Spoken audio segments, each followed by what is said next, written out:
Um, the only thing that we can continue to do is to be good partners and to continue to differentiate our films.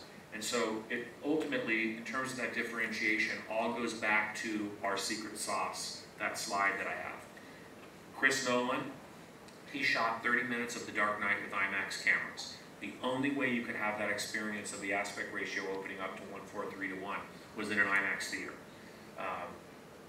James Cameron, he customized his film for IMAX locations. And in August, when they had Avatar Day, did anyone go see in August the Avatar footage? Okay, that was exclusively in IMAX. The only way that you could possibly see it was in IMAX. So as long as we continue to be very in touch with our director and producing and studio partners, we will be differentiated. And they're not doing it for fun. They're doing it because they know we deliver an experience that you can't get anywhere else. So what do you see as the threat for IMAX with competitors? I don't see competition as a threat. I see our biggest challenge is staying focused.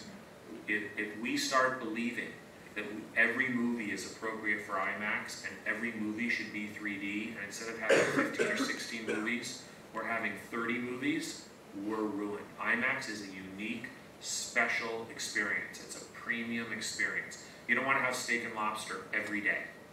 And we have to make sure that when a movie comes into IMAX, it's a movie that's appropriate for IMAX, not a movie that's just filling a slot. If it's filling a slot, we're doomed. They like that, the steak and lobster thing. I think you should switch from think big to Steak and lobster.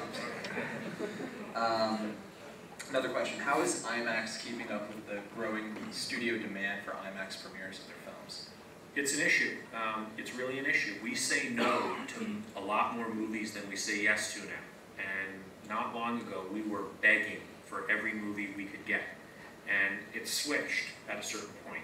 And it's particularly important that you, again, you've heard me say this for the last half an hour, that you honor your partners and honor your customers. And it's hard sometimes. So we're looking into possibly having a second track where we could have 2 movies out concurrently. Because there are months that it's really a problem. I mean, we have 3 movies coming out, for instance, in the month of May. And it's not easy to juggle. We have Iron Man 2, Prince of Persia, which we announced today, and Shrek Forever After. And it's very hard to be able, IMAX used to play for 6 to 8 weeks each show.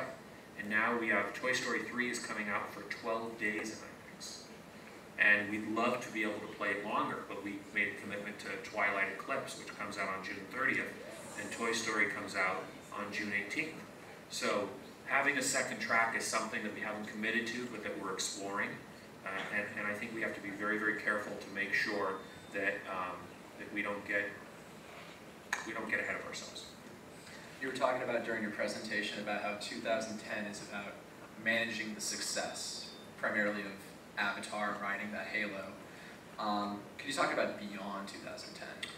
Well, if you listen to our earnings call tomorrow, you'll hear a lot about 2011. But what I can tell you now is that we have more movies for more moviegoers in 2011 and beyond. We're certainly looking into new technologies, new business opportunities that we can go forth with. I think you're going to see a lot more differentiated product in terms of filmmakers in 2011. Filmmakers love getting their hands dirty in IMAX. They love, filmmakers are, as many of you are, kind of mad scientists who are really looking for creating this amazing concoction and potion of new ways of telling stories and presenting technology. And people like playing with our technology. So if I would say 2011, if I was going to classify it as anything, I would say it's the year of differentiation. And I know you recently got back from Japan. You were there on business. Could you talk to us about IMAX's global growth strategy? We're in 48, 49 countries. We've had amazing success with Avatar and now with Alice in Wonderland. This is the first time that our international box office on a per-screen basis has been equal to our domestic box office. We modeled with our film models, our joint venture models with our exhibitor partners, $800,000 per screen per year. And tomorrow morning at 5:30, so before the market opens, you will see that, that we equaled on the international and the domestic side more like 1.1 million per screen. And as a result of that, it just makes for lots of growth opportunities. And so we're expanding. We have a bunch more theaters that have opened in Australia. We have our first theaters that are commercial in Austria. We have an incredible partnership in Japan with a company called Tokyo, who has 4 IMAX theaters so far. And those 4 theaters on Avatar have done $7 million. So that's just one movie, 1.3 million per screen in 2.5 months. That's more than the entire budget was for the year. They did it in 2 months. And we're particularly big in China. We have 13 screens playing Avatar in China. We've done $17–18 million on those 13 screens. Some of you may have read on the internet that people have been scalping IMAX tickets for Avatar for $100 a pop. They were waiting in line for hours and hours, couldn't get tickets for a month in advance. So some of the heat that we've had domestically is starting to spill over. Actually, it's more than starting to. It has in international markets, and that's great. So we'll do one more question, because I know there's probably a lot of questions in the audience. For all the Chapman students looking to one day be a top-level executive in the entertainment industry, what advice would you give them to differentiate themselves amongst other people vying for the same job? So I wouldn't do it necessarily in terms of differentiating themselves. I do it more for peace of mind. I think if there were 3 things that I would say, that I would tell my children, it would be this. First and foremost is find balance between your personal life and your professional life. Because if not, you will burn yourself out. You have to. It's very easy. Hollywood is really seductive. And it's very easy to get on a track and to start making some money and to like how it feels. And you find yourself sort of, you know the expression, keeping up with the Joneses. You're just kind of walking through life to stay there instead of really taking a moment and appreciating it. And I think if you have a personal life, you're able to balance that a lot more. So that would be by far at the very top of the list. Find balance between your family life and your business life.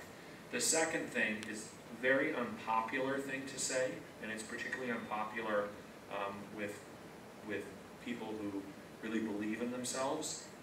And I think technology has a way of giving people an artificial sense of how smart they are, but start at the bottom. I think that if you start anywhere other than the bottom, and don't work your way up through proper channels, it's going to catch up with you. And there are bodies all over Hollywood of people who have basically outsmarted themselves by jumping to levels before they were ready to go there. And it caught up with them. So, you know, maybe if you're that incredible exception, that genius, and someone offers you a position or a film or a job that you really don't have an enormous amount of credentials for, maybe every once in a while it will work. But most people gather experience and learn from it and grow as a result of it. So follow an appropriate pace. Don't try and jumpstart everything. That would be the second thing. And then the third thing is you have to love what you do. And if you don't love what you do, do something else. It's too hard and it's too painful. We were talking in the car on the way here about how long we've worked on a project. We were talking about how you just did this movie in 12-hour days for 5 days, and I said I've spent years working on movies that never happened, and it wouldn't be worth it if I didn't love it. It's not an easy business. It's really not. But if it works, it's really fantastic. But you have to have passion. If you don't have passion, you're doomed. Thanks. All right, let's open it up for some questions.